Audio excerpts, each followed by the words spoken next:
Bendiciones para todos. Le damos gracias a Dios por este día tan especial donde podemos reunirnos, donde podemos escuchar su palabra, donde podemos nutrirnos de Él. Hoy es un día especial, hoy es un día de celebración. ¿Qué celebramos? A Dios en nuestras vidas. Amén. Y comenzamos clamando a Dios, comenzamos orando, diciendo que Él es el Padre nuestro. Y estamos en esta serie que hemos llamado Dulce Oración. Y tiene que ver con ese corazón entendido de cada creyente, de que no solamente oramos por un deber, sino que aprender a llevar ese deber al deleite. Que oramos para entender que del deber debo llevarlo al placer de estar en su presencia. Y ahí encontrar gracia, encontrar misericordia, encontrar cobertura, encontrar protección y lo que anhela mi alma. Eso es importante, porque hay muchas cosas en este mundo que nos rodea, que nos genera incertidumbre, que nos genera tensión, preocupaciones, y más en estos días para toda Venezuela, donde estamos a menos de 24 horas de unos comicios electorales presidenciales. Y es normal, hasta cierto punto, que cada corazón humano tenga tensión, tenga preocupaciones, esté expectante. Y creyentes y no creyentes están en una nota como que no sé qué va a pasar y con un susto ahí entrampado en su corazón, con algo en su mente, con algo en su vida que les afecta. Y sabe, muchas veces nosotros sentimos esas cosas y siendo creyentes. Ahora, hoy a la luz de las Escrituras vamos a poder ver cómo gestionar esas tensiones por medio de la dulce oración y por medio de la confianza totalmente puesta en Dios. En cuanto a esto, la Escritura bien nos enseña lo que dice Primera de Pedro, capítulo 5, verso 7. Y esto tiene que ver con orar, porque cuando yo oro y voy a su presencia, hago esto. Pongan todas sus preocupaciones y ansiedades, ¿en dónde? En las manos de Dios, porque Él cuida de ustedes. Y mira, comenzamos así, sabiendo de que coloco todas tus preocupaciones y todas tus ansiedades en las manos del Señor, porque Él cuida de nosotros. Hay algo maravilloso que debes aprender de esta palabra. Es que Dios sabe que nosotros nos preocupamos. Dios sabe que tenemos ansiedades. Dios sabe que hay cosas que cargan nuestro corazón y nos llevan a la angustia. Dios sabe eso. Incluso siendo creyente, muchas personas sienten eso. Y no está mal tener preocupaciones. Lo que está mal es no colocarlas en las manos del Señor. Amén. No te puedes sentir con menos fe o con menos gracia o con menos poder de Dios porque tú sientes ansiedad o preocupación. Eso no está mal. Lo que está mal es no colocarlas en las manos del Señor. ¿Y qué son las manos del Señor? Las manos del Señor es lo que solamente Él puede hacer. Y si entiendo ese texto, ahí dice, coloquen todos sus pensamientos adversos, todas sus ansiedades, todas sus preocupaciones en lo que solamente Dios puede hacer, porque Él cuida de ustedes. Diga conmigo, aplaude la gloria del Señor. Él cuida de ustedes. Y comenzando esto, por favor, levante sus brazos al cielo y diga conmigo, pase lo que pase, Dios cuida de mí.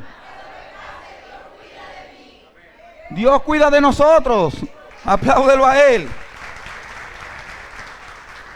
No lo dice una religión, no lo dice un pastor, no lo dice una persona de otro líder religioso. Es la palabra de Dios. Que toda persona que en dulce oración coloque todas sus preocupaciones, no algunas, todas sus preocupaciones y ansiedades, que Dios sabe que tú las tienes, que yo las tengo, en lo que solamente Dios puede hacer, ahí Dios cuidará de mí. Y es importante esto, es saber lo que depende de mí y lo que depende de Dios. Hagamos bien nuestra parte, pero lo que dependa de Dios, coloquémoslo en sus manos. De los discípulos y discípulas de Jesús, es el quitar la piedra de la tumba, pero sacar a Lázaro resucitado depende del Señor. Como discípulos nosotros, nuestra parte es colocar las tinajas de agua y colocar las tinajas llenas de agua, pero convertirlas en vino le pertenece al Señor.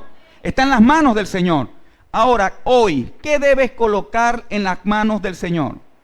¿Qué preocupa tu corazón ¿Qué ansiedad tienes ahí cavilando en tu corazón que necesitas colocar hoy en lo que solamente Dios puede hacer? En lo que solamente depende de Él. ¿Qué debes hacer hoy en tu corazón y trabajar con eso? Saber que hay muchas personas que están sobrecargados de ansiedad, sobrecargados de miedos, de zozobra en este tiempo. ¿Te sientes así? Y tiene que ver con lo que está ocurriendo en el contexto Venezuela. Pero el Señor nos llama a que no seamos como los demás, a que no seamos como los que se carcomen por la ansiedad, a los que se consumen en la angustia, no seamos como ellos. Y Jesús en Mateo capítulo 6, enseñando a sus discípulos a orar, le dice varias cosas importantes. Entre esas esto. Mira lo que dice el mismo Jesús. No seas como ellos. Tu Padre sabe exactamente qué necesitas. ¿Cómo lo sabe? Exactamente lo que necesitas. Incluso antes que se lo pidas. Dios sabe exactamente lo que necesitas. Ora de la siguiente manera. Padre nuestro que estás en los cielos, sea santo siempre tu nombre. Orando así, entendiendo así. Porque qué bueno es para un hijo cuando sabe que su papá sabe lo que él necesita. ¿Sí o no? Cuando éramos muchachos, cuando éramos niños, y yo tenía una necesidad para algo deportivo, necesitaba un guante, necesitaba para el colegio un libro, necesitaba un morral, necesitaba unas gomas nuevas, y yo la necesitaba, pero no le decía a mi papá, la angustia era terrible. Pero cuando lograba decirle a mi papá y explicarle mi necesidad, a mi papá terrenal, le explicaba, se me quitaba una carga de encima, porque sé que el próximo quincena venía esa bendición. Porque nada más me bastaba saber, como hijo, que mi papá ya sabía lo que yo necesito. Y nada más descansaba con esto. Papi está trabajando en eso. Pero eso es cuando niños, porque confiamos rápidamente y tenemos fe genuina. Pero mientras crecemos nos contaminamos y nos cuesta hacer eso con Dios. Decir, ya Dios sabe exactamente lo que yo necesito. Calma en medio de la ansiedad, provisión en medio de la escasez, paz en medio de la tormenta. Dios sabe exactamente, mi papá está en control, Él está trabajando en eso, yo vivo tranquilo porque Él cuida de mí. Y puedo vivir descansado en lo que Dios tiene para mi vida. Y dice, ustedes deben orar así, un modelo. Padre nuestro que estás en los cielos, no es alguien lejano, está hablando de alguien cercano a tu vida.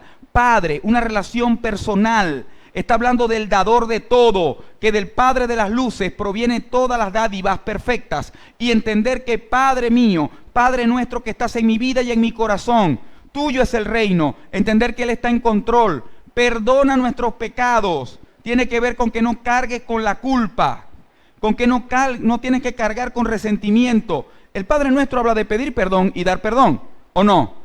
Porque dice, perdona nuestras faltas como nosotros perdonamos a los que nos ofenden. ¿Cómo estás perdonando a los que te ofenden hoy? Hay personas que hoy día, hoy, 27 de julio, se están sintiendo ofendidos por los estados de otros. ¿Ay o amén? Y se sienten ofendidos. El sentirte ofendido está en tu corazón, pero perdona a los que te ofenden como Dios te va a perdonar a ti. Perdona a otros como Cristo te perdonó a ti. ¿Sabes qué es lo primero que necesita Venezuela? Perdón. En todos los sentidos. Y es entender que en tu corazón y en el mío debe haber perdón. Los estudiosos serios, y por supuesto leí de 2 premios Nobel, decían algo bien importante. Que la mitad de los hospitales se vaciarían si las personas perdonaran como es. Si las personas no cargaran con la culpa, no arrastraran con el resentimiento, la mitad de los hospitales estuvieran vacíos. Porque la mayoría de las enfermedades, la mayoría de las patologías tienen que ver con somatizar la falta de perdón y el rencor enconado en el corazón. Eso pudre una vida, eso pudre una identidad y trastorna un propósito. Y Venezuela debe soltar el rencor. Tu corazón debe soltar el rencor y debemos dar gracia. Le acabamos de adorar a Dios pidiéndole gracia y misericordia. ¿Y Dios la va a dar a Venezuela por medio de quién? Por medio de los redimidos, por medio de cada uno de nosotros que dé gracia. ¿Qué es gracia, pastor? Un favor que no se merecen, un bien que no se merecen. una bendición que no merecen. Y yo soy el primero que voy a estar dispensando en la cola, donde quiera que esté, gracia y misericordia. Te perdono y te amo porque Dios es el Dios de esta nación y tu cédula venezolana, la mía también, Dios es nuestro Padre.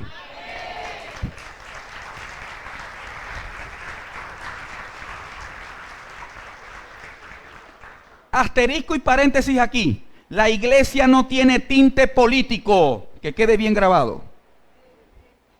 La iglesia no tiene tolda política. La iglesia tiene identidad y propósito en el reino de Dios. Simple, simple.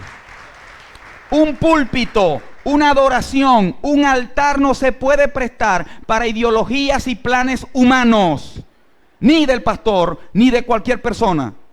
Un altar se levanta para glorificar el nombre de Dios y dispensar pan al pueblo, palabra de Dios, sanidad, redención y Espíritu Santo. Y Dios hará lo demás. Nos llama a orar por los gobernantes, a orar por los que están en eminencia. Y usted y yo vinimos a encontrar paz en lo que Dios dice. Amén.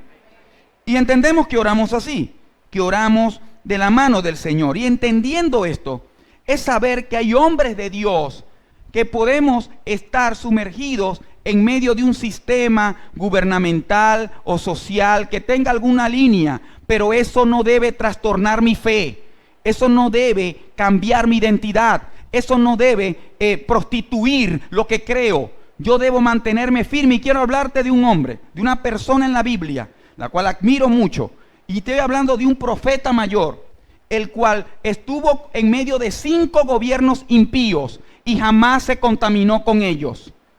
Él estuvo asesorando 5 gobiernos, uno de los más pecaminosos llamado Babilonia, y él vivió y sirvió en Babilonia, pero Babilonia no vivió en él. ¿Cómo se llama? Daniel. Incluso este hombre llamado Daniel, un momento el rey dice, mire, no van a orar a ningún otro Dios. Cuando vayan a orar todo el mundo, tiene que orarme a mí.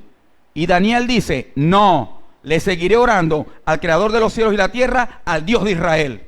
Y por estar orando, lo metieron en una fosa de los leones, y los leones no pudieron comerlo, porque los leones huelen la carne, y el hombre andaba en el espíritu. Cuando usted anda en el espíritu, no hay león rugiente que te pueda devorar. Pero cuando andas en la carne, eres presa fácil. Y es entender que este Daniel está con 3 amigos, Sadrac, Mesac y Abednego, y está hablando en una situación política, económica de su lugar donde está. Y habla lo siguiente en Daniel capítulo 2. Dice, alabado sea el nombre de Dios, ¿por cuánto?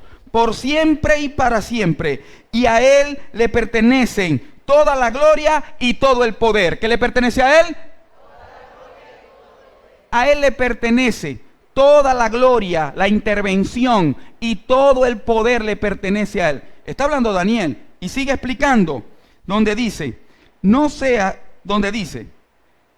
Él controla el curso de los sucesos del mundo. Aprende esto. Dios dice, o la palabra de Dios dice, que Él controla los sucesos del mundo. Él quita reyes y pone otros reyes. Él da sabiduría a los sabios y conocimiento a los entendidos, a los estudiosos. Debemos confiar y descansar en esta verdad, que Dios está en control, que Él controla el curso de los sucesos del mundo. Pueblo que le dé la espalda a Dios paga sus consecuencias. Lo hizo con el pueblo de Israel en medio del éxodo, en medio de cualquier transición. Lo sigue haciendo con cualquier pueblo del mundo. Pueblo que le quita la espalda, le quita la mirada a Dios para seguir a una persona, para seguir un movimiento, para seguir una ideología, paga sus consecuencias. Pero Dios es tan amor que en medio del pueblo, cobrando, recibiendo las consecuencias de sus errores, Él dispensa amor, gracia, misericordia y redención. Ese es nuestro Dios. Que en medio de ese curso de los sucesos del mundo, Él guarda a sus hijos de los que confían en Él. Saber que Él es soberano. He tenido conversaciones con personas, líderes, creyentes, amigos, en donde discuten o caen en tribulaciones y les explico. Mira, ¿tú crees que Dios es soberano, sí o no? Sí. ¿Él es todopoderoso, sí o no? Sí. Las personas que gobiernan en los países están porque Dios lo ha permitido, sí o no? Sí. Oremos por ellos, caminemos y Dios hará el control. Y en su momento, cuando haya que reemplazarlo, Él lo hará. Tenemos que hacer nuestra parte, pero confiamos que Dios lo hará, porque Él controla el curso de los sucesos del mundo. Él es el que pone y quita reyes. Amén. Y cuando nos empecinamos como personas, vamos a sufrir las consecuencias, como pasó en algún tiempo con el pueblo cuando quiso colocar al rey Saúl. Y es entender que tenían jueces, que eran hombres de Dios, quienes dirigían al pueblo, y el pueblo empecinado: no, danos rey porque los demás tienen rey.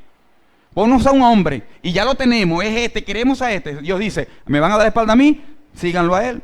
Y ahí ven toda la travesía, comenzó ahí el desastre de Israel, por quitar la mirada de él y colocarla en una persona. ¿Por qué hablo de esto? Porque hoy vamos a hablar de la dulce oración que te lleva a depositar tu confianza, a depositar, ¿sabes? Como una transferencia bancaria. Tú no puedes darle una transferencia, hacer un pago móvil a otro de un saldo que no tienes. Solamente puedo transferir según el saldo que tengo, ¿o no? Y yo nada más puedo depositar en la confianza que tengo. Todos tenemos algún saldo de confianza. La pregunta es: ¿dónde la estás depositando? ¿En dónde? Hoy día. Y entender esto, que Él es soberano. Si en verdad tú crees que Él es todopoderoso, tendrás paz, confianza y fe. Paz, confianza y fe va a llevar a tu vida. Pero Daniel sigue explicando algo. Él revela las profundidades. Él revela las cosas profundas y misteriosas y conoce lo que se oculta en la oscuridad. Él lo conoce, aunque Él esté rodeado de luz. Esto es tremendo, porque aún lo que se gesta en lo oculto para la gente, el Señor lo conoce, lo rodea con su luz y lo transforma. Él tiene el poder. ¿No lo cantamos? Tuyo es el reino, tuyo es el poder, tuya es la gloria por siempre. Amén. Es entender que lo que sea que se geste en lo oculto, y voy a hablar de lo que se rumora dentro de las iglesias hacia afuera, que de un bando y del otro hacen cosas ocultas que tienen que ver con brujería, que tienen que ver con pactos, que tienen que ver con fechas, que tienen que ver con ritos, que tienen que ver con idolatría. Cualquiera de los dos bandos, cualquiera de los cuatro bandos, que hagan eso, que hagan en lo oculto, Dios lo conoce. Puede que nosotros no, pero Él lo conoce, Él lo alumbra con su luz y lo derrumba en su poder, porque Él tiene el control. Y veo a esos creyentes, a veces creyentes dudando: wow, no, lo que pasa es que están haciendo pacto con no sé qué. Que hagan pacto con quien sea, pero el pacto que bendice es el pacto de Jesucristo en la cruz del Calvario. Es el pacto que redime, el pacto que bendice. Y oído, no estoy hablando de los rosados, los amarillos, por no decir los colores célebres que hay. No estoy hablando de ninguno. Estoy hablando de nuestro corazón como creyente. La enseñanza de hoy se centra en la oración y en el corazón de los creyentes.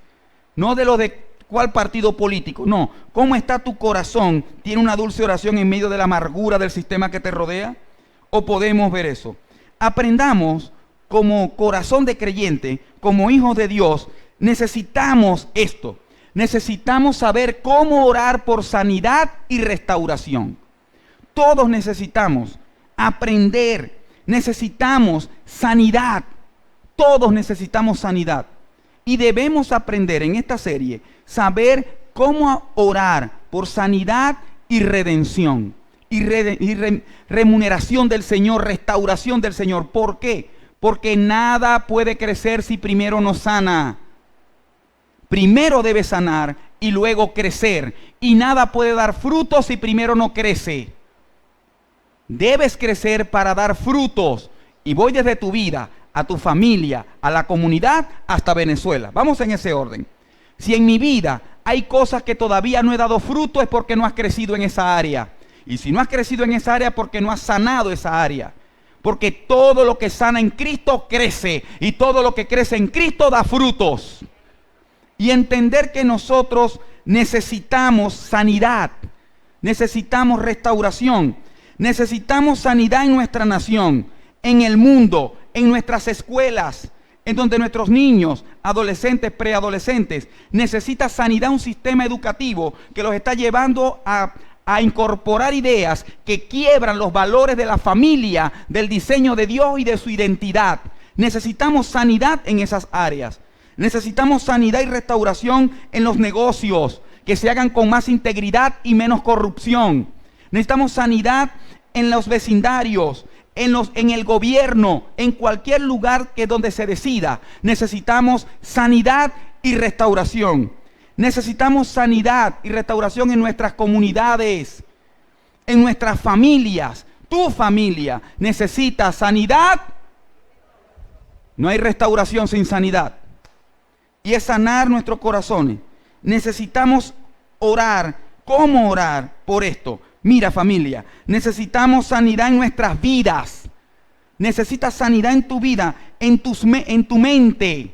Tu mente, tu manera de pensar, cómo procesas el mundo que te rodea, cómo piensas de las personas que están a tu lado, cómo gestionas lo que sientes. Necesitas sanidad y restauración. Entérate. Y eso se logra a través de dulce oración, a través de la presencia misma del Señor. Necesitamos sanidad y restauración en corazones que están arrastrando heridas del pasado, aún de la niñez. Personas que vienen arrastrando patrones negativos de conducta, de cosas que pasaron hace más de 10 años. Personas que tienen su pasado tomándole el cuello al presente y está asfixiando su futuro, está ahogando lo que pueden hacer, porque necesita sanidad y restauración, su vida, su corazón, lo que necesitamos todos. ¿Sabe qué más necesita sanidad y restauración? Nuestros cuerpos. Los cuerpos se enferman y el Señor da la sanidad, da medicina para nuestro cuerpo. El Señor también trae sanidad y restauración a las finanzas, cuando están desvirtuadas, cuando están descontroladas, y nos llevamos al diseño de Dios. Dios sana y restaura las finanzas de una vida, de una familia, de una comunidad y de una nación. Cuando se restaura, cuando hay sanidad en esa área y en otras áreas que requieren restauración, necesitamos saber cómo orar. Y en esta parte vamos a tener una guía de cómo orar por sanidad y restauración. Presta mucha atención. Hace 3000 años más o menos, Dios hizo una promesa al rey Salomón, que sigue estando vigente para todo su pueblo, porque se la hizo por medio del rey Salomón al pueblo de Dios. ¿Y cuántos somos pueblo de Dios? Y esta promesa tiene que ver con todos nosotros. Segunda de Crónicas 7:14. Vamos a estudiarlo como es. Si mi pueblo que lleva mi nombre se humilla y ora, busca mi rostro y se aparta de su conducta perversa, yo oiré desde los cielos, perdonaré sus pecados y restauraré su tierra. En amarillo está la promesa. La promesa es: yo oiré desde los cielos. Cuando Dios oye, Dios responde. Y dice que yo perdonaré sus pecados y restauraré su tierra. Pero hay algo que debes saber. La gran mayoría de las promesas de Dios son condicionadas. Tienen condiciones. Y no es algo como que dame que yo te doy. Tiene que ver más bien con ciertas condiciones que te colocan en el lugar correcto para recibir lo que Dios dice. Y escúchame, hay una promesa en Salmo 133, que los que habitan juntos y en armonía, ahí derrama Dios bendición y vida eterna. La clave es allí, en esa posición de juntos y en armonía, ahí derrama Dios vida eterna y bendición. Ahora, ¿en qué posición debo colocarme para que Dios oiga, para que Dios perdone los pecados y para que Dios restaure? ¿Qué posición debo tener? Es lo que vamos a ver hoy. Y esto aplica para tu vida, para tu corazón y para el país completo. Pero entender que debemos movernos en esa restauración, movernos en lo que Él tiene para con nosotros, para lo que va a hacer en nuestra vida. Y esa es la promesa. La promesa tiene que ver con eso. Tiene que ver con lo que Él habla y dice. Ahora, veamos lo siguiente. Dios no hace esta promesa a todo el mundo. ¿A quién se la hace? A su pueblo. ¿Y quién es su pueblo? Muchos le rechazaron, sí, a Jesús. Pero en cuanto a los que le recibieron, los que abrazan a Jesús por la fe, son hechos pueblo de Dios. Son hechos hijos de Dios. ¿Tú crees que Jesucristo es el Señor? ¿Crees que es la fuente de tu salvación, de tu sanidad, de tu provisión desde ahorita hasta la eternidad? Eres pueblo de Dios. Formas parte del pueblo de Dios. Porque esta promesa no es para todo el mundo, es para el pueblo de Dios. Y dice Juan 1, 11, 12, dice Jesús, vino a los de su propio pueblo y hasta ellos lo rechazaron. Pero a todos los que creyeron en Él y lo recibieron, les dio el derecho de llegar a ser hijos de Dios. Si tú crees en el Señor Jesús, te llama a ser hijo de Dios. Y esta promesa es para ti. Esta promesa es para mí, para los que deciden ser hijos de Dios. Pero no solamente las personas que son pueblo. También habla que esta promesa no es para todo el mundo, es para ese pueblo de Dios que lleva mi nombre, que lleva mi nombre. Y fíjate bien, me pregunto, si alguna vez te has avergonzado por identificarte como discípulo de Jesús, ¿alguna vez no has tenido la suficiente fortaleza mental o la falta de no sentir vergüenza, de expresar, creo en Dios por sobre todas las cosas, en tu familia, en tu lugar de trabajo, en tu lugar de estudio, donde quiera que estés? Porque ahora está hablando que la condición, la posición correcta es, soy el pueblo de Dios, pero que lleva su nombre. Y llevar su nombre tiene que ver con representar su carácter, representar lo que Él es. Te pregunto, si hay personas que te conocen, ¿te pueden asociar tu vida, pueden asociarte a ti con el Señor Jesucristo? ¿Pueden vincularte a ti con lo que Dios es, con lo que Dios hace y con lo que Dios puede hacer? Si no es así, debes llevar su nombre. Y no se lleva con una franela, solamente con una gorra, con unas pulseras o con estados de WhatsApp. Su nombre se lleva con mi manera de pensar, de hablar y de actuar.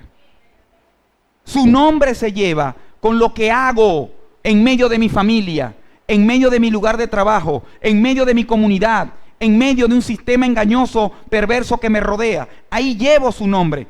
Mira, hay personas que siguen ideologías, que siguen una agenda globalista de control y sienten orgullo con audacia para decir las cosas que quiebran las virtudes y los valores de una familia. Y sabes, y pueblo de Dios se calla y no tiene la audacia para decir el diseño de Dios, cómo se establece. La posición correcta para que Dios restaure, oiga, perdone, es ser pueblo de Dios que lleva su nombre. Ser pueblo de Dios que lleva su nombre. Y no está hablando oído. Otro paréntesis importante. No estoy hablando ni la Biblia ni yo de contender con nadie. No está hablando de pararte y fijar posición y competencias ideológicas. Estamos hablando de una manera de vivir que lleve su nombre y te coloque en el lugar correcto, que te coloque en la posición adecuada para recibir lo que Dios quiere que recibas para ti. Entender que llevar su nombre es representarlo a Él donde quiera que Él esté. Familia, estoy hablando que seamos más que cristianos.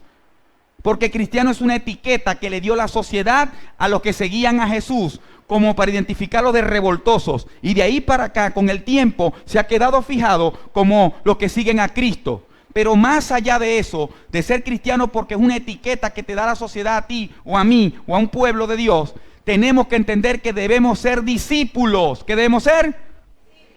Y discípulos son los que siguen a Cristo, los que hacen su voluntad, donde quiera que están, con quien quiera que estén. Y entender que si eres un creyente, debes conectar tu vida con el nombre de Dios. Si eres una persona que sigue a Cristo, si eres una persona que cree en Dios, debes conectar tu vida con el nombre de Dios.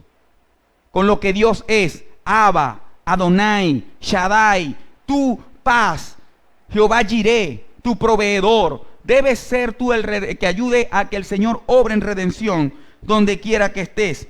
Y sigue diciendo, si se humilla, esas personas que son su pueblo, que llevan su nombre, se humillan. Y aquí viene la clave. Buscan su rostro, oran, se apartan de su conducta perversa, ahí oirá desde los cielos. Porque cada promesa hay una premisa, hay condiciones, aplica para todo. Esto es importante.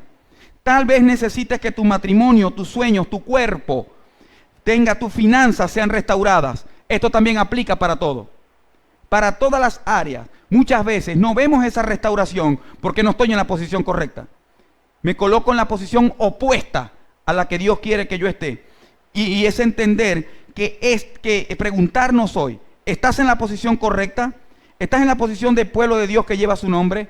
Entonces puedes pedir por sanidad y restauración. Puedes pedir para que esto avance, para que nuestra vida sea de bendición.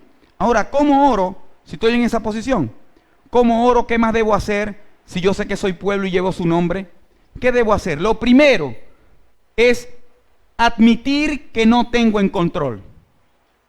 Humillarse es admitir, yo no tengo el control, Dios sí lo tiene. Es entender que Dios está por encima de todo. Si mi pueblo se humilla, tiene que ver con Dios es Dios, yo no lo soy. Porque humildad es reconocer lo que yo soy, pero también lo que Dios es. Y admito, Señor, eso está en tus manos, no en las mías. La humildad es el primer paso para la sanidad. Díganlo conmigo a la cuenta de 3. 1, 2 y 3. La humildad es el primer paso para la sanidad. Debes ser humilde de corazón. Y esa humildad se trata en poder colocarte en esa posición donde Dios obre, reconocer. No me acerco a Dios con arrogancia. No me acerco a Dios con demandas. No me acerco a Dios como diciéndole, mira, tú sabes que debes hacer esto. ¿Por qué permites esto? Y recriminaciones a Dios. Eso no es humildad.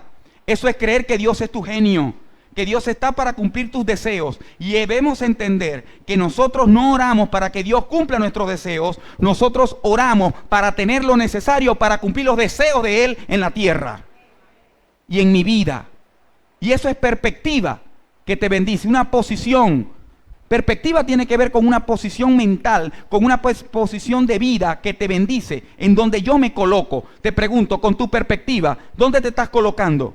¿En el lugar correcto que Dios bendice a través de esas condiciones? No venimos irrespetuosamente ante el Señor, no venimos con reclamos. En las Escrituras nunca se nos pide o se te pide que ores por humildad.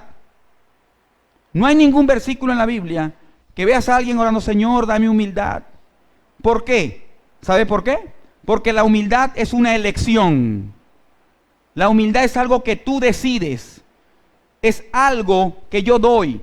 Escúchame, la Biblia sí dice en varias partes, humíllate delante de la presencia del Señor. Humíllense bajo la poderosa mano de Dios y Él los exaltará cuando fuera tiempo. Si dice humillen, porque es una decisión personal. Es un movimiento de mi corazón en donde yo elijo colocarme. Ahora quiero que veamos esto con mucha claridad y con el corazón correcto. ¿Cómo muestras humildad? ¿Cuándo demostramos humildad? ¿Sabes? La humildad se muestra cuando confiesas tus pecados y faltas a Dios y a otros en el momento que te das cuenta. Cuando yo confieso mis pecados, en el momento que me doy cuenta estoy mostrando humildad.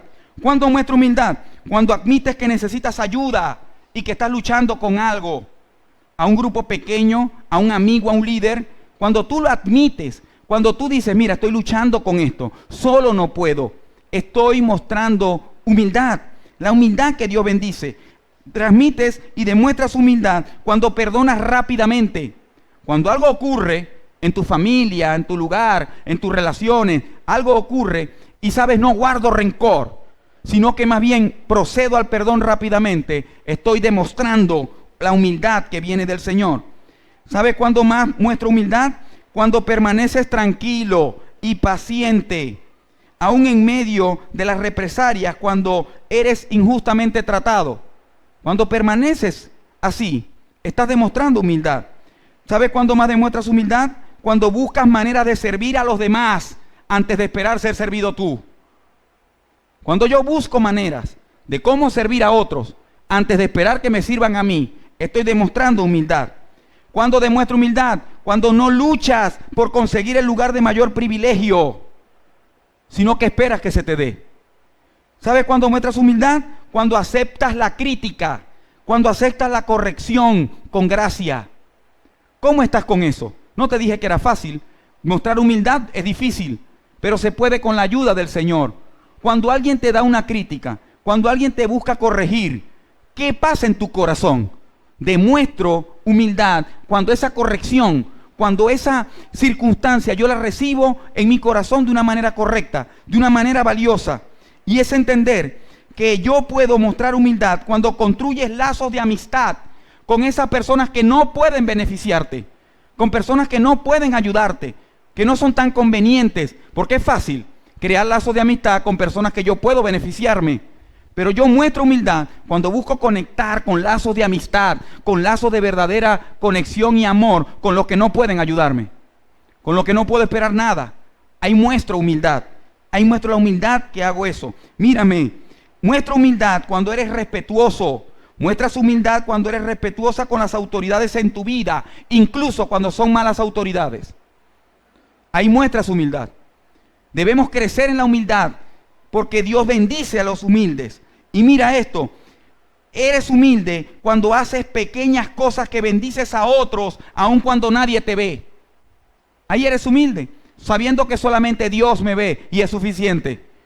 Eres humilde cuando oras por tus enemigos. Esto no es fácil. Eres humilde cuando incluso bendices a tus enemigos. ¿Será que Venezuela necesita más humildad? ¿Será que la iglesia de Cristo necesita más humildad? ¿Será que yo necesito más humildad? Sí. Porque es la posición correcta para ver la gloria de Dios. Dice la Biblia que Dios bendice un corazón que se acerca, contrito y humillado. Y humillado no es creerse menos que otros. Humillarse es colocarte en esta posición correcta. Falsa humildad es, no, yo no me merezco eso. Cuando no recibo un elogio, cuando no recibo a alguien que me añade valor, no, yo no me merezco eso. Cuando digo yo no soy nada, yo soy cero. Una falsa humildad. Porque el orgullo y el egocentrismo se apodera de nosotros cuando voy a un lugar pensando en cómo me van a ver, qué van a pensar de mí, qué van a decir de mí, en quién estoy centrado. En mí. Y no es la posición correcta. Cuando una persona piensa más en otros y piensa más en Dios, se maneja en humildad. Se conduce en humildad. La humildad fluye cuando estás más enfocado en Dios y en otros, como lo hacía el Señor Jesucristo. Debemos aprender a vernos como Dios nos ve, con nuestros defectos, con nuestras cualidades, para poder bendecir a esto. Mírame bien, familia, porque esta parte de la humildad es el centro de lo que voy a terminar de enseñar. Puedes ser confiado y humilde al mismo tiempo. Amén. Puedes ser confiado y humilde al mismo tiempo, a lo Jesús. ¿O no? Y eso se llama balance. Eso se llama equilibrio. Eso se llama estabilidad. Eso se llama esencia de identidad de hijo de Dios. La Biblia dice que cuando un hijo de Dios anda como un león en el bosque confiado. ¿Usted ve que un león que va a beber agua en el arroyo preocupado porque se lo van a comer? ¿Ah? Mire un venadito cómo va. Y el león cómo va a beber agua al arroyo. Tranquilazo. Porque sabe quién es y qué es. Y oído, tanto el venadito como el león son humildes. Porque están reconociendo quiénes son. Y es entender que tú puedes ser centrado, tú puedes ser confiado y humilde al mismo tiempo. Dile a que está a tu lado, vamos a crecer en humildad juntos. Necesitamos hacerlo. Necesitamos crecer en humildad. ¿Sabe por qué? Míreme bien. ¿Sabe por qué? Porque Dios ama a la gente humilde. ¿A quién ama Dios? Y mira, si soy humilde, Dios me guiará. Y quiero que leas esto conmigo en las Escrituras. Cuando tú eres humilde, Dios te guía. Salmo 25:9 enseña: guía a los humildes para que hagan lo correcto. Les enseña su camino. Dios les enseña a los humildes, no a los autosuficientes, no a los que creen que se lo saben todo, a que no necesitan de la palabra de Dios. Usted lea la Biblia porque sabe que necesita de Dios, no por adquirir conocimiento nada más.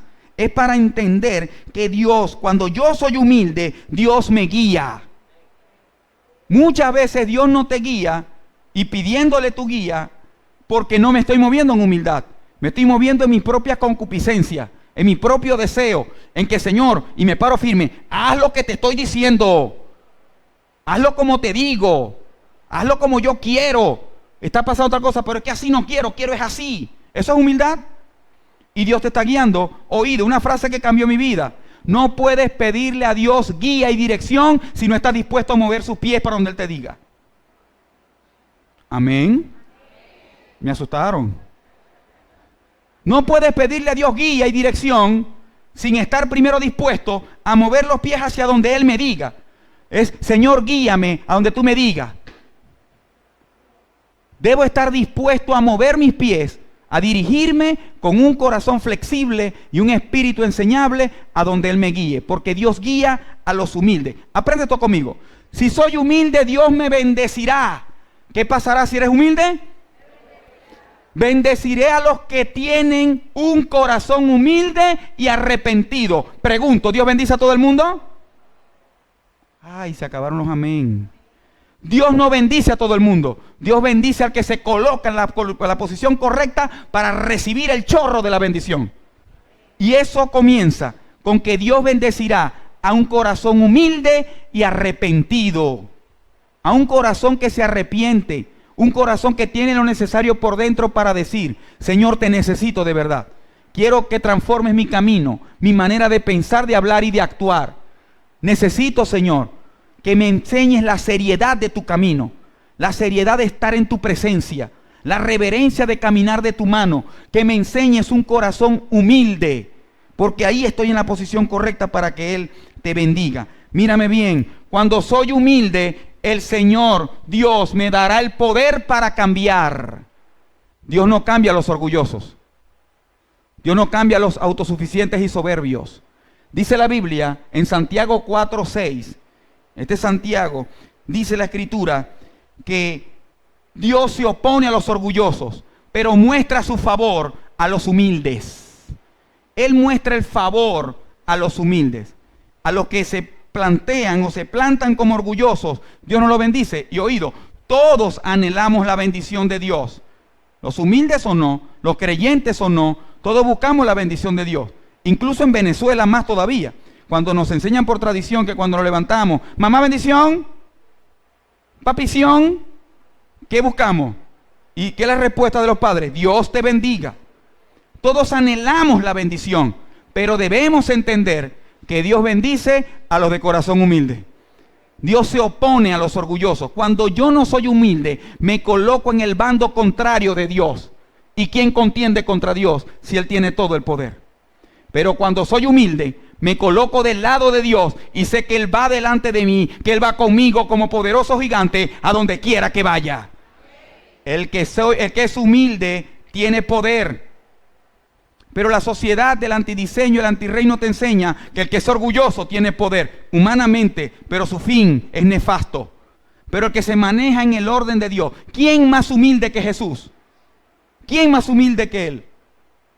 Que no siendo pecador, se hizo como pecador para pagar por nuestros pecados y avanzar en el propósito que Dios tenía para con Él. Si soy humilde, Dios aliviará mi estrés. ¿Qué va a hacer? ¿Tienes estrés? Sé más humilde. Empieza por ahí. Y vas a ver cómo. La Biblia enseña, o Jesús mismo hablando: pónganse mi yugo y déjenme enseñarles, porque yo soy humilde y tierno de corazón, y encontrarán descanso para el alma. Ahí está. Trae descanso a tu alma, a tu psiquis, a todo lo que te genera estrés. Trae descanso cuando tú te dejas enseñar por el Señor, que Él es un corazón humilde y transforma tu corazón en humildad. Y ahí me coloco en la posición correcta para que Dios me bendiga, para que Dios llene mi corazón. ¿Cómo estamos con esto? ¿Queremos que Dios nos guíe, que Dios nos bendiga, que Dios nos dé el poder para cambiar, que Dios alivie nuestro estrés? Debemos movernos en la bendición. Y esas cosas que estamos hablando aquí, que te guíe, que te bendiga, que te dé el poder para cambiar y que te ayude, que alivie tu estrés, tiene que ver con sanidad y restauración. Y para poder orar por tu sanidad, por la sanidad de tu familia, por la restauración de un sistema, por la restauración de Venezuela, debo ser yo el primer humilde. Dios lo hará a través de los humildes, de los que lo reconocen de todo corazón. Y de verdad que este tema es bien profundo y bien necesario y muy importante. Pero más allá de esto, quiero que aterricemos lo que hemos hablado hoy, de cómo orar por sanidad, cómo orar por restauración, que lo aterricemos en la paz que solamente Dios puede dar, en la paz que solamente el Señor puede traer a tu corazón. Mira lo que dice el profeta mayor Isaías, un versículo de oro. Y tiene que ver con la paz que necesitas para este tiempo, en los próximos días, en las próximas horas. Escúchame. Tú guardarás en perfecta paz a todos los que confían en ti. ¿A quién guarda Dios en perfecta paz? A los que confían en Él, Él los guarda en una paz que no falla. A todos los que concentran en ti sus pensamientos. Cuando tú concentras en Dios, tus pensamientos estás confiando en Él. Tus pensamientos deben perseverar en lo que Dios dice. No en lo que yo creo, no en lo que otros dicen.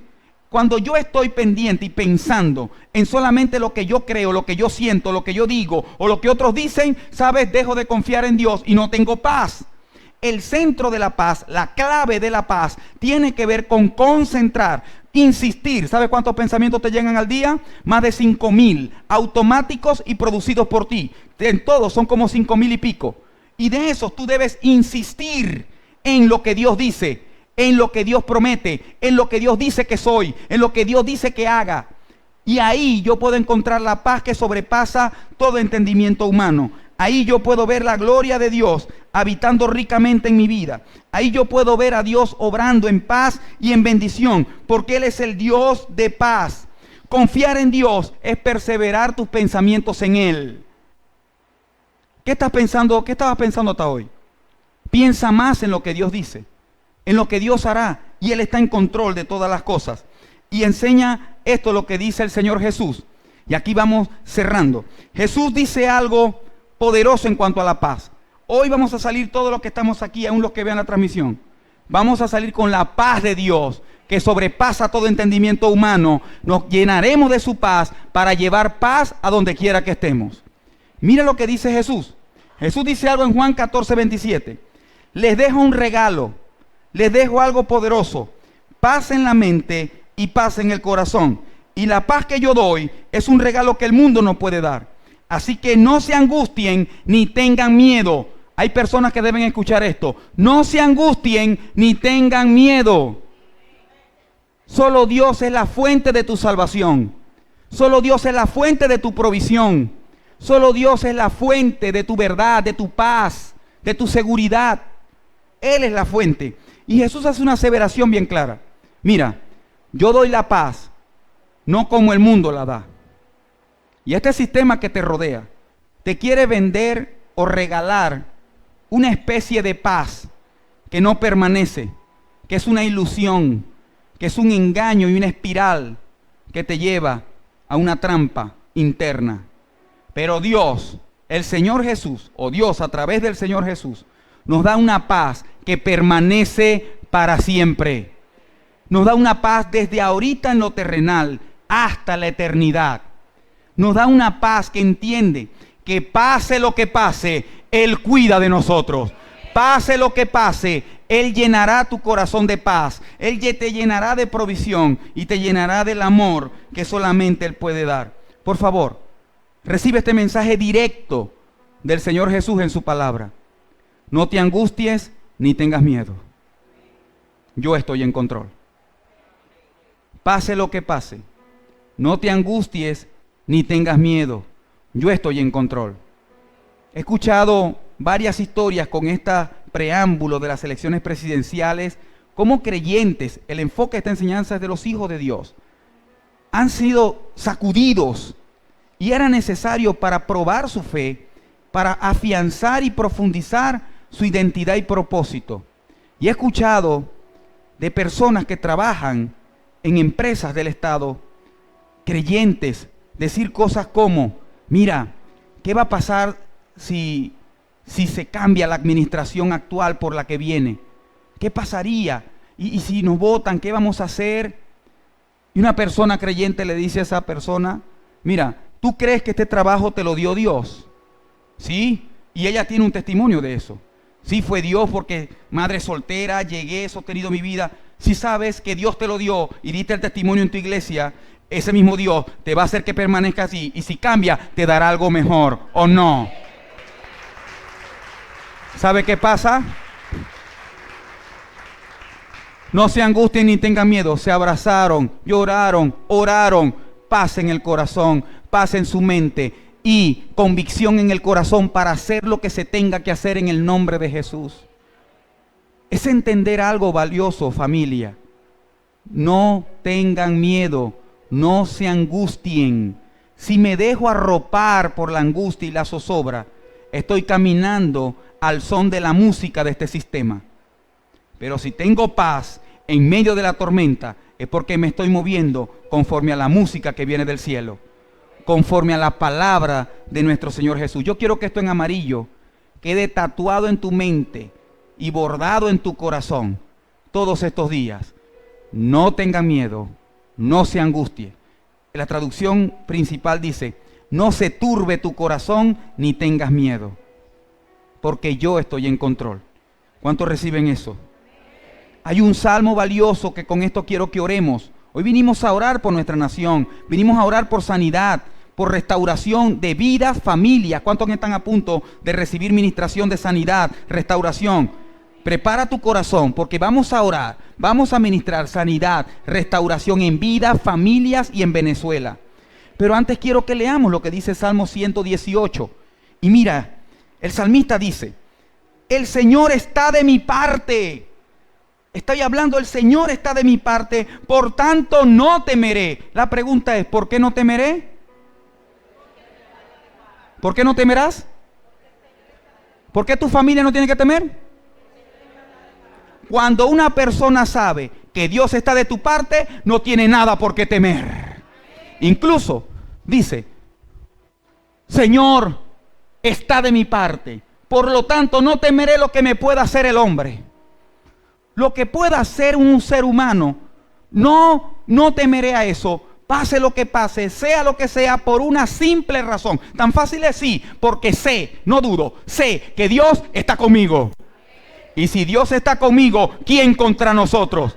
Y no está hablando de contender, está hablando de firmeza en el corazón, está hablando de miedo versus fe. Es entender, el Señor está contigo. La pregunta es, ¿tú puedes decir eso? Tú sabes. Nadie tiene que venir a convencerte. ¿Tú sabes que el Señor está contigo? Entonces no tengas miedo. Y dice: ¿qué puede hacer un simple mortal? Así que el Señor está de mi parte, Él me ayudará. Dígalo conmigo: el Señor está de mi parte, Él es mi ayudador. Lo que tienes que garantizar que tú estés de la parte de Dios, que estés en la posición correcta del Señor, que no estés opuesto a Él. Y Él te ayudará, Él te defenderá, Él te guiará. Pero ese salmo no llega ahí. Vamos a orar, oramos completo y con entendimiento. Dice el verso siguiente: es mejor refugiarse en el Señor que confiar en la gente. ¿Entiende esto? Es mejor refugiarse en el Señor que en la gente. Es mejor refugiarse en el Señor que confiar en los príncipes. Que habla de gobernantes. Escúchame, no estoy hablando tal cosa que la gente lo saca de contexto y lo usa incompleto, lo trasquila, cuando dice: maldito el hombre que confía en otro hombre. Pero ahí sigue diciendo: maldito el hombre, la persona que confía en otra persona y se olvida y no toma en cuenta el brazo ejecutor de Dios Todopoderoso, el brazo de justicia, es decir, lo que Él puede hacer. Si tenemos una convicción en el corazón, y como ciudadanos tenemos un deber, hagamos nuestra parte, pero sabiendo que pase lo que pase, Dios seguirá cuidando de nosotros. Dios estará en control. Los resultados no están en nuestras manos, están en las manos del Señor. Y principalmente entender, mejor es refugiarse en el Señor que refugiarse en cualquier gente, en cualquier hombre o mujer. ¿En quién te estás refugiando? La pregunta de este tiempo sería: ¿de quién estás esperando lo bueno? ¿De quién estás esperando lo mejor de este país? ¿De quién estás esperando lo mejor para tu vida? ¿De quién estás esperando lo mejor para tu familia? ¿De quién estás esperando lo mejor para tu emprendimiento, para tus ideas de negocio? ¿De quién lo estás esperando? Porque si es de la persona incorrecta, vas a sufrir mucho. Pero si es del Todopoderoso, te bendecirá y serás un bienaventurado en todo tiempo y en todo lugar. ¿En quién o en qué estás esperando? Esto no se trata de colores, esto se trata de valores. Esto no se trata de ideas, esto se trata de fe. Es entender que debemos movernos con convicción del Señor, con paz en el corazón. Yo oro al Señor y voy a permitirme tener una confianza que estoy en vivo. Oro por el pueblo de Dios en Cabimas, específicamente el redil que nos ha entregado la Buena Nueva Cabima. Que las personas, aún estando en la cola para ejercer su derecho al voto, cualquiera sea su posición política en el corazón, lo haga en paz y en bendición. Sea un generador de paz, porque la Biblia dice, bienaventurados los pacificadores, porque ellos verán a Dios. Si tú mueves la paz, verás a Dios obrar. Si mueves lo contrario, el enemigo mete sus manos. No seas instrumento del enemigo, sé tú un instrumento útil en las manos del Señor. Sea usted un pacificador. Antes de preguntar por quién va ahí, es preguntar, Dios está en control. Él es el Dios de esta nación. ¿Sabe? Y si el voto es secreto, tu fe no. Tu voto puede ser secreto, pero tu fe no. Mantén pública tu fe. Y ahí está la bendición correcta. Tener pública la fe me recuerda a Bartimeo. Bartimeo, Jesús le preguntó, ¿qué quieres que te haga? Que me sanes. Evidentemente era ciego. Publicó su fe y vio la gloria del Señor. Publica la fe que está puesta en el Señor. La esperanza, ¿en dónde la tienes colocada?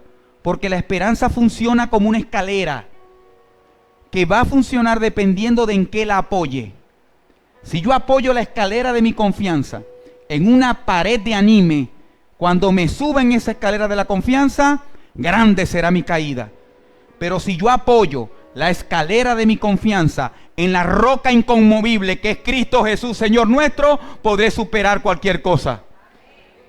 La pregunta es, ¿en qué o en quién estás apoyando la escalera de tu esperanza? Mírame, cada persona tiene una escalera de esperanza. Cada persona, aún los más niños, aún los más adultos mayores, si estás vivo es porque aún tienes una escalera funcional de esperanza. La pregunta es, ¿en quién la estás apoyando? ¿En quién la estás recostando?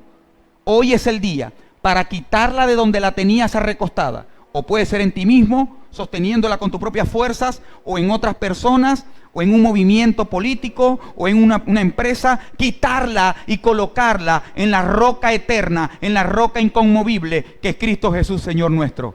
¿Quieres hacer eso conmigo hoy? La escalera de tu esperanza. ¿En dónde la estás apoyando? ¿Sobre qué o sobre quién la estás apoyando? Quiero que ahí, sentado, unas tus manos, como hemos hecho en esta serie, y oremos al Señor por tu esperanza, entendiendo que en Él tenemos una esperanza viva, que en Él tenemos una esperanza puesta en Él. Gracias, Señor. Padre celestial, poderoso Señor, seguimos delante de tu presencia, reconociendo tu palabra que nos llena de paz, que nos llena de verdadera convicción, nos llena de verdad, Señor, para seguir caminando conforme a tu justicia. Padre, te pedimos perdón y pedimos gracia y misericordia para nosotros y para todo el pueblo de Venezuela. Te pedimos perdón, Señor, porque apoyábamos la escalera de nuestra esperanza en otras personas o en otras cosas. Pero hoy, Señor, coloco la escalera de mi confianza en ti, Señor Jesús. Deposito toda mi fe, deposito toda mi confianza y te oramos por restauración. Te oramos por sanidad y restauración en mi vida. Vamos, clama a Dios por la sanidad de tu corazón. Señor, sé tú ahora. El Señor está fluyendo como viento apacible, sanando corazones, restaurando vidas. Lo viejo quedó atrás. El pasado, ya no te atormentes más por el pasado. Abraza a Jesús por la fe y camina de nuevo. Sigue adelante. Perdónanos, Señor.